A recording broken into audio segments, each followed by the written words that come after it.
इस कहानी के सभी पात्र काल्पनिक है। इसका किसी भी व्यक्ति स्थान से कोई संबंध नहीं है। ये चैनल केवल मनोरंजन के लिए बनाया गया है। हमारे जंगलों में ऐसे बहुत से राज दफन हैं जिनको अगर खोला जाए तो कयामत आ जाए। ऐसे कुछ राज चाहकर भी कभी दफन नहीं हो पाते और वो जब बाहर आते हैं तो लोगों का जीना मुश्किल हो जाता है। केरल के पश्चिमी प्रदेश जहाँ बहुत घना जंगल है, ये बात वही की है। घने से जंगल में बसा एक गाँव डिडोरी। इस गाँव में कुछ ऐसा हुआ कि एक के बाद एक मौतें होने लगी, या यूं कहे कि लोग गायब होने लगे। न कोई खबर और न कोई पता ठिकाना। घर वाले लापता लोगों को ढूंढते और थक कर उसको भूल भी जाते। ऐसा कुछ चल रहा था डिडोरी गाँव में। राजू की बेटी बहुत बीमार थी। महीने हो गए वो खटिया से उठी नहीं थी। क्या हुआ था ये तो बस वो वैद्य ही जानता था, लेकिन खुल के कभी बोलता नहीं था। घर का जो भी बचा कुचा सब दाव पर लग चुका था, लेकिन राजू की बेटी में कोई बदलाव नहीं आया था। वो जैसे अब मरने का इंतजार कर रही थी। एक दिन राजू, उसकी बीवी और बेटी वैद्य के घर गए। राजू, तेरी लड़की को कोई भयंकर बीमारी है। मुझे लगता है ये सारे गांव में फैल जाएगी। तुम दोनों भी दूर रहो इससे, नहीं तो तुम दोनों भी मर जाओगे। ऐसा सुनते ही राजू की बीवी रूपा अपनी बेटी को सीने से लगा के रोने लगी। राजू को भी अब रोना रोका नहीं जा रहा था। वो मुंह छुपा के रोने लगा। बेचारे करते भी क्या। मुझे तो लगता है ये अब कुछ दिन की मेहमान है, लेकिन ये जल्दी मर जाए तो गांव का कल्याण होगा, वरना ये महामारी फैला देगी। मेरे पास एक दवाई है जो इसको देते ही कुछ ही समय में ये मर जाएगी। तुम भी बचोगे और सारा गांव भी। कहो तो मैं दे दूं इसको। ऐसा सुनते ही राजू अपनी बेटी को गोद में उठा लेता है। अरे हैवान वैद्य, तुझे अकल है क्या? मैं खुद अपनी बच्ची को मार दूं क्या? ये पाप लेकर मैं कैसे जीऊंगा? तू कोई वैद्य नहीं, कसाई है, कसाई। आंखों से बहते आंसू थमने का नाम नहीं ले रहे थे। 12 साल की बच्ची बीमारी से बिल्कुल आधी हो गई थी। न कुछ खाती थी न उसका वजन बढ़ता। राजू उसको लेकर घर की तरफ जाने लगा। बीच में घना जंगल पड़ता था, वहां से रास्ता निकालते हुए वो चले जा रहे थे। सूरज अब डूब चुका था, लेकिन उनका घर नहीं आया था। अचानक राजू को ऐसे लगा कि कान में कोई फूंक मार के चला गया हो। वो थोड़ी देर के लिए रुका, फिर कुछ नहीं है सोच के आगे बढ़ा। अंधेरा हो चुका था। इधर उधर देखकर रास्ता खोज रहे थे। तभी एक अजीब सी आवाज आई, लेकिन उसे सिर्फ राजू ही सुन सका। अपनी बच्ची को ठीक करना चाहता है? अगर हाँ है तो कल रात को सामने की टीले के पास आ जाना। वो आवाज बहुत ही डरावनी सी थी, मानो कितने सारे कौवे एक साथ चिल्ला रहे हो। और वो आवाज अचानक से गायब हुई। तुमने कुछ सुना? नहीं जी, मैंने कुछ नहीं सुना। मुझे तो डर लग रहा है। घर जाकर राजू उसी आवाज के बारे में सोच रहा था। क्या ये सच था या मेरा कोई वहम था? लेकिन अगर ये सच हुआ तो? इसी सोच में वो डूब चुका था। सुबह हुई, लेकिन राजू को तो रात का इंतजार था। वो यहाँ वहाँ घूम रहा था। उसको अपनी बेटी की तबीयत ठीक करनी थी। वो थैला उठा के जंगल की तरफ जाने लगा। उसको पता था कि ये जंगल शापित है, यहाँ नरभक्षी पिशाचिनी का ठिकाना है। लेकिन अपनी बेटी की तबीयत के सामने उसको कुछ भी नहीं दिख रहा था। इतनी रात को कहाँ जा रहे हो? मैंने सुना है उस पहाड़ी पे कोई नया बाबा आया है, बहुत पहुंचा हुआ है। उससे मिलकर आता हूँ, शायद कुछ फायदा हो। और वो सीधे अंधेरे की तरफ चलने लगा और सामने से जंगल में कहीं गुम हो गया। वो सीधा कल वाली जगह तलाशने लगा। वो उस टीले के पास पहुंचा और उसने आवाज लगाई, मैं आ गया हूँ, मेरी बेटी को ठीक करने का कोई उपाय बताओ। मुझे पता था तू आएगा। वही भयंकर आवाज अब बहुत ही ज्यादा जोर से सुनाई दे रही थी। अब वो सामने प्रकट हो गई। वो भयंकर रूप में जमीन के ऊपर ही उड़ रही थी। उसका डरावना काला रूप देखकर राजू को पसीने छूटने लगे, हाथ पांव कांपने लगे, क्योंकि वो एक पिशाचनी थी।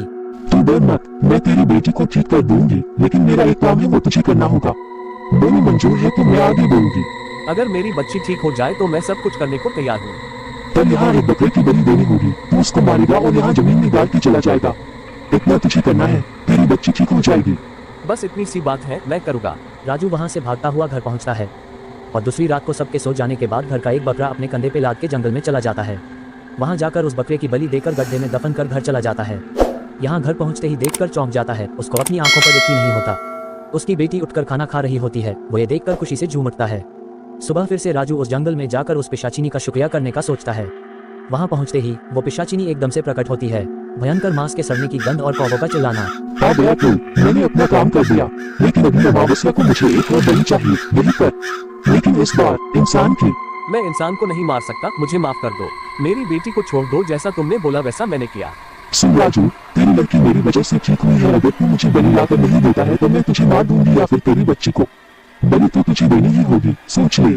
पिशाचिनी चिल्लाकर गायब हो गई। राजू घर आकर सोच में पड़ जाता है। अपनी बच्ची को चलते फिरते देखकर वो अपने सारे गम भूल जाता है। देखते देखते अमावस्या की रात आती है। नरबली देना कोई खाने का काम नहीं है, ये राजू जानता था। इसी को गांव में खबर न हो, इसलिए गांव में आए एक भिखारी को खाने का लालच देकर वो वहां जंगल में लेके जाता है और कुल्हाड़ी के एक ही घाव में उसको मौत के हवाले कर देता है। वही गड्ढा करके उसको गाड़ देता है। इधर वो घर आकर देखता है कि उसकी बेटी एकदम से ठीक हो गई है। राजू की ये सब हरकतें उसकी बीवी से छुपी नहीं थी। वो सब जान चुकी थी, लेकिन कुछ बोली नहीं। उसकी बेटी ठीक हो गई थी, उसकी खुशी का ठिकाना नहीं था। लेकिन दिन प्रतिदिन राजू बदल रहा था। सीधा इंसान। अब हर अमावस को वो इंसानों को मार रहा था। लोगों को शक न हो इसलिए दूसरे गांव से लोगों को गायब कर रहा था। आसपास के सभी गांव में लोगों के गायब होने का सिलसिला सा चालू हुआ। राजू ऐसे लोगों को मारता था जो समाज के लिए खतरा थे या जो लोग दूसरों को परेशान करते थे। इस वजह से लोग भी जरा शांति से थे कि दुष्ट लोग मर रहे थे। और इधर राजू भी, मैं समाज की मदद कर रहा हूँ, इस खुशी में जी रहा था। ऐसे करते महीनों और साल बीत गए। अब राजू की बेटी की शादी की उम्र हो चुकी थी। नरभक्षी पिशाचिनी को अब हमेशा से नए शिकार को खाने की आदत सी पड़ गई थी। लेकिन जैसे ही राजू की बेटी की शादी की खबर उसको लगी, वो गुस्से से तिलमिला उठी। सीधा राजू के घर पहुंची। सब उसको देखकर घर के बाहर निकल गए। उसका भयंकर काला रूप और सड़े मांस की गंध ने सबको वहां से भगा दिया। तेरी बेटी मेरी अमानत है, तू इसको किसी और को नहीं दे सकता। उसकी शादी हो गई तो उस पे मेरा वश नहीं चलेगा। मैं ऐसा होने नहीं दूंगी, उसको मार दूंगी। पिशाचिनी को पता था कि अगर शादी हो गई तो राजू उसको शिकार देना बंद कर सकता है। मेरी बेटी को छोड़ दो, जैसा तुमने बोला वैसा मैंने किया। मुझे एक नौजवान की बलि चाहिए। ये जो तेरा जमाई है ना, होने वाला, उसकी बलि चाहिए। ये अच्छा आदमी नहीं है, उससे तेरी बेटी की शादी मत कर। वो उसको मार डालेगा, मैंने भविष्य देख लिया है। राजू उसकी बातों में आ जाता है और पूजा करने के बहाने से अपने होने वाले जमाई को जंगल में ले जाकर कुल्हाड़ी से उस पे वार कर मार डालता है। उसको मारते हुए उस लड़के का बाप देख लेता है। इतने में वो नरभक्षी पिशाचिनी वहां आ जाती है। राजू, आज तक तूने सभी बुरे लोगों को मारा था, लेकिन सबसे पहली बलि वो भिखारी जो कि बेगुनाह था, और ये तेरा जमाई भी बेगुनाह था। बेटी के प्यार में तू अंधा था और अब तू पाप करके पापी बन गया है। अब तू शैतान बन गया है। वो शैतानी दर्दनाक हंसी चारों तरफ गूंजने लगती है। पीछे से जमाई का बाप राजू पे टूट पड़ता है। ये देख के पिशाचिनी जमाई के बाप के शरीर में प्रवेश करती है और राजू को मार डालती है। राजू के मरने के बाद उसके शरीर से निकल जाती है। ये सब देख के जमाई का बाप कुछ समझ नहीं पाता। क्या हुआ ये सोचते रहता है। वो अब खूनी बन गया था। अपने लड़के की लाश के पास बैठ के रोने लगता है। तभी पिशाचिनी की आवाज आती है। तू अपने लड़के को जिंदा देखना चाहता है?